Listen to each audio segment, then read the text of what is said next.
Seja muito bem-vindo, bem-vinda ao Estudo Idiomas, eu sou Igor Barca e hoje eu gostaria de tirar algumas dúvidas que os alunos da imersão de francês para o CACD me enviaram. Então eu coloquei as perguntas aqui no slide e a gente vai lendo o slide e vai conversando sobre essas dúvidas, tá bom?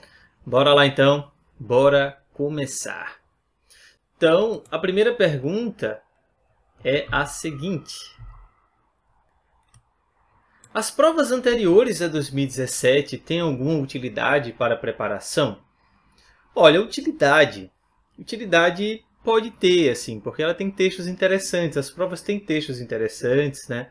E abordam algumas questões de gramática, questões de interpretação de texto.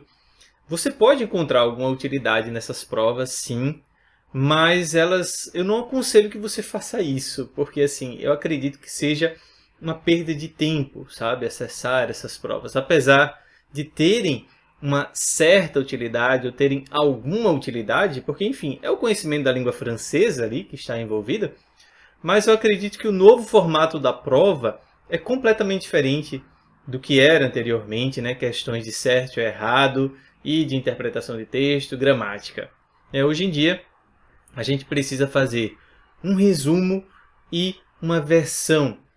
Então, assim, é completamente diferente, tá? Então, apesar de ter alguma utilidade, sim, porque é conhecimento da língua francesa que você precisa para resolver as duas provas, mas são conhecimentos bem diferentes, né? O primeiro conhecimento é um conhecimento mais de leitura, mais de gramática, de vocabulário também.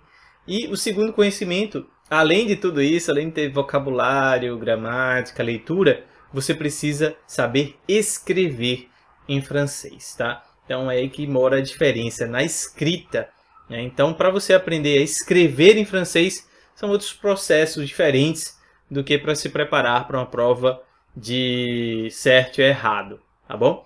Então, apesar da utilidade, não aconselho que as utilize em seus estudos, a não ser que você tenha muito tempo de estudo pela frente ainda e queira dar uma olhada por curiosidade também. Pode ser, é interessante, tá bom? Vamos à próxima pergunta.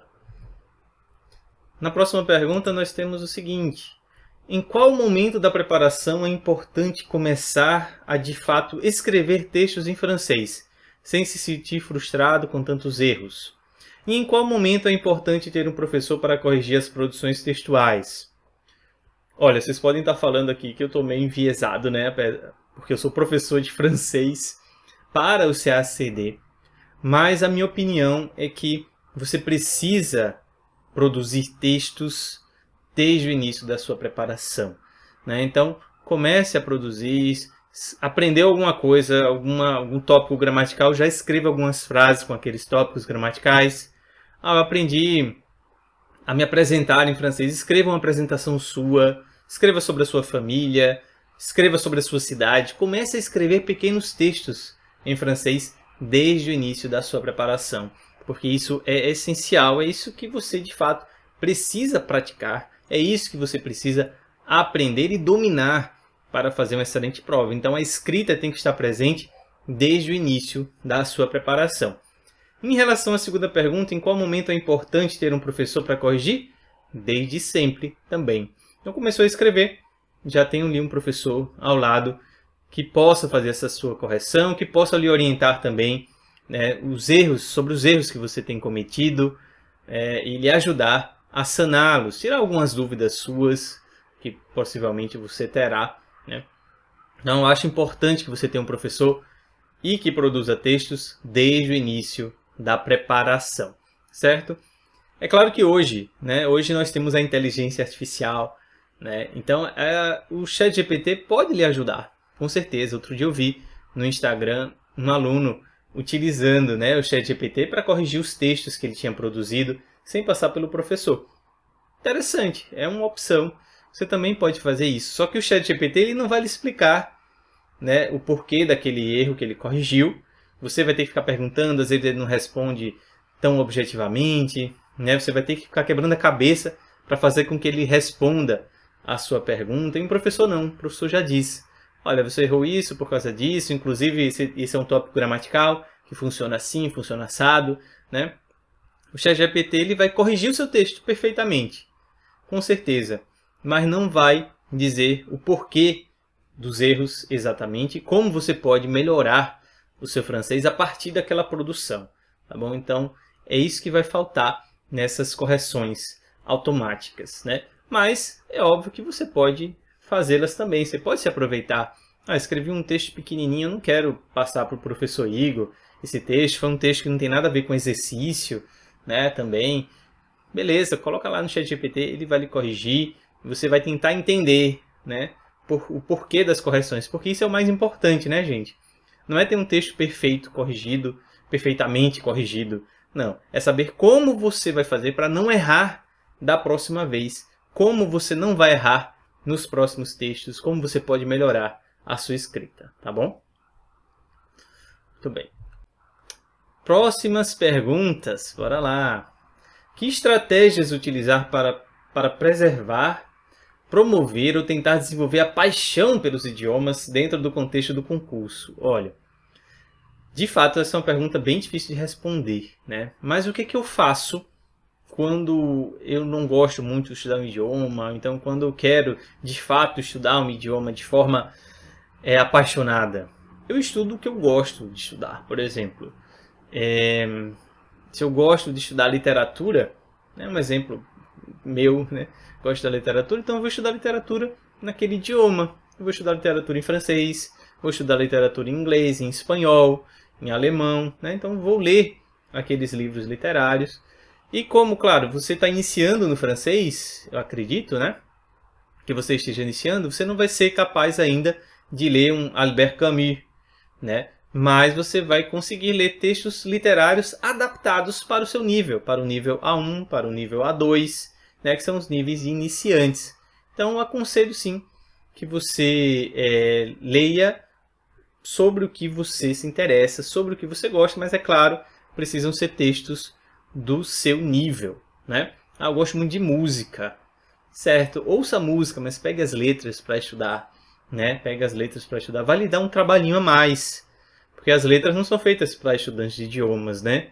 Então você vai ter um trabalho maior, né? Mas pode ser que você consiga desenvolver essa paixão, né? Ou então pode ser algo paralelo também. Você estuda para o CACD de uma forma mais objetiva, estudando vocabulário, estudando gramática, estudando escrita, leitura, aquele trabalho que muita gente acha chato, né? Particularmente eu adoro. Mas paralelamente, você pode fazer outras coisas que vão lhe dar o prazer, que vão fazer com que você se apaixone pelo idioma, né? Como eu falei, música, literatura, séries, filmes, enfim, né? Entra aí no mundo, no seu mundo dos seus gostos pessoais e tente observar o que é que vai lhe trazer prazer, né, estudando francês também, né? Eu aconselho que seja de forma paralela ao concurso, tá bom? Muito bem. Que estratégias utilizar para provar para mim mesmo que eu não sou um candidato tão de quinta categoria como imaginava? Meu Deus, que pergunta, né? Essa pergunta é extremamente difícil, tá? Eu não sou psicólogo, apesar de todo professor ter um pouco de psicólogo, né? Mas eu não sou psicólogo para saber responder com precisão essa sua pergunta, para lhe dar alguma dica, né? Para melhorar a sua autoestima, para fazer com que você veja o seu progresso. Isso é muito difícil, é mais uma questão mesmo psicológica, né? Mas eu acredito assim que você vai conseguir ver um progresso, como eu já falei nas aulas da imersão, com o conforto que você tem com a língua, né? Poxa, você está lendo um texto, veja, no início do seu estudo você não conseguia ler aquele texto, aí 2 meses depois você já consegue ler tranquilamente. No início do seu estudo você não conseguia escrever frases, 2 meses depois, 3 meses depois, você já está escrevendo algumas frases, né? 6 meses depois você está escrevendo alguns parágrafos, né? Já está lendo textos mais difíceis, textos mais complexos. Então é assim que você vai medindo a sua evolução, né? Vendo o que é que você conseguia fazer antes. É interessante que você tenha um registro, né? Mantenha um registro dos seus estudos, dos textos que você conseguia ler, dos textos que você consegue hoje, de como você escrevia antes, como você escreve hoje, e talvez ao realizar essa comparação você consiga ver a sua progressão, tá bom? Muito bem. Agora, o que se opina sobre o estudo de francês com o uso de muletas de outros idiomas? Cogitei estudar as línguas do concurso de forma mais ou menos unificada, com consulta adicional em várias línguas, o que nunca teve muita eficácia, apesar de ser bastante válido, por exemplo, saber escrever diplomata em todas as línguas do concurso. Isso daí é extremamente difícil, tá? Você estudar de uma forma unificada os 3 idiomas. Geralmente a gente separa, né? O que você pode fazer, de repente, é fazer uma relação com as línguas latinas, por exemplo, né? Então, fazer comparações francês e espanhol, isso ajuda bastante, francês, espanhol, português. Né? Eu não sou contra de forma alguma você utilizar uma língua, como você falou, como muleta. Eu sou autodidata, eu sempre aprendi assim, né? Sempre tive o português, o inglês, o italiano como muleta. Foram as primeiras línguas que eu aprendi, né? Até mesmo eu aprendi o francês depois do inglês, né? Hoje eu sou apaixonado pelo francês, mas foi a minha terceira língua estrangeira, a quarta língua estrangeira que eu estudei, né? Então, assim, é interessante sim, mas é importante você fazer essa divisão também, saber o que é do francês, o que é do espanhol, né? O que é do inglês, não fazer essa confusão, porque esse estudo conjunto propicia uma confusão muito grande, né? Uma confusão maior, né? Você vai acabar misturando mais os idiomas, tá? Mas se você faz de uma forma consciente, assim, não estudando os dois ao mesmo tempo, né? Mas se você estuda espanhol, olha, meu cérebro, isso daqui é espanhol. No espanhol tem essa regra. Essa regra se parece com o francês. Você começa a observar semelhanças, começa a observar diferenças. Essa regra é totalmente diferente no francês, né? Então, isso é interessante, sim, esse estudo comparativo dos idiomas, mas desde que você separe cada um deles, né? E isso eu faço sempre, eu faço direto, assim, na minha vida, né? Quando eu estou aprendendo algo novo, por exemplo, eu não falo tão bem espanhol, né? Então, quando eu vejo espanhol, eu fico comparando com o italiano, com o francês, com o português, que são línguas que eu já domino, né? E é importantíssimo, é interessante, isso facilita a minha aprendizagem, sim, tá bom? Muito bem. Algum comentário sobre o desenvolvimento da autonomia nos estudos? Olha, quem estuda para o CACD precisa ter muita autonomia. Tá? Não vai ser um curso que vai garantir a sua aprovação. A gente sabe muito bem disso, né? Nenhum curso que você faça vai garantir a sua aprovação. Nenhum curso de História, nem de Política Nacional, nem de Direito, nem de Economia, nem de Inglês, nem de Francês. Nenhum curso vai garantir com que você aprenda. Você só vai aprender se você estudar. E para você estudar, é preciso desenvolver autonomia. A gente teve uma aula na imersão, dá uma olhada aqui no canal do YouTube. A gente teve uma aula justamente falando sobre o estudo dos idiomas, sobre a criação do hábito de estudar idiomas, né? Então é importantíssimo que você desenvolva essa autonomia, sim. Tá bom? Que você consiga, além de fazer um curso que vai lhe dar a direção certa, né? Vai lhe dar ali um caminho já pronto, é possível que você vá fazendo caminhos paralelos também, vá conhecendo outras coisas, outras fontes. É importantíssimo que você faça isso, né? Que você não utilize apenas o material do curso, mas que você aprenda a utilizar outros materiais, que você se conheça bem, saber como você aprende melhor. Sobre tudo isso eu falei durante a imersão, né? Falei dos bons ingredientes dos ingredientes para um bom plano de estudo, né? Falei sobre tudo isso, tá bom, gente? Então eu indico que você dê uma revisada nos vídeos, olhe novamente, assista novamente ao conteúdo, porque eu falei muito sobre autonomia durante essa imersão, tá bom? Quais tópicos da língua francesa, gramática e ortografia devemos nos atentar mais, pensando de forma mais pragmática para a prova? Olha, infelizmente, eu tenho que lhe dizer que não existem assim tópicos que você pode escolher para estudar, né? Eu vou estudar tal tipo de vocabulário, vou estudar tais tópicos gramaticais. No edital, né, não tem nenhuma indicação de tópicos. Estuda esses tópicos aqui gramaticais que você vai se dar bem na prova. E o porquê isso? Porque não existe, né? Um texto usa todos os tempos verbais, né? O texto usa todos os pronomes, ele não tem uma limitação. Ele não usa determinados pronomes, determinados tempos verbais, né? Então, quando a banca está elaborando a prova, não diz, essa prova aqui só vai ter un parfait, o passé composé e subjonctif, não vou colocar o passé simple, não vou colocar o futur antérieur, não vou colocar, sei lá, frases hipotéticas. Não, o texto ele vem tudo, né? Tudo do idioma está lá contido no texto. Então, é interessante que a gente tenha um domínio amplo, né? Que a gente conheça muito da gramática, que a gente tenha um excelente vocabulário, inclusive porque na versão acontece a mesma coisa, né? Pode ser uma versão, claro, existem os tópicos, os assuntos preferidos, né, para a versão. Na versão nunca caiu nada assim literário até agora. Mas não existe nenhuma limitação no edital que impeça que venha um texto literário, porque, inclusive, no espanhol, os candidatos precisam verter muitos textos literários, né? No espanhol. Então, assim, no inglês também.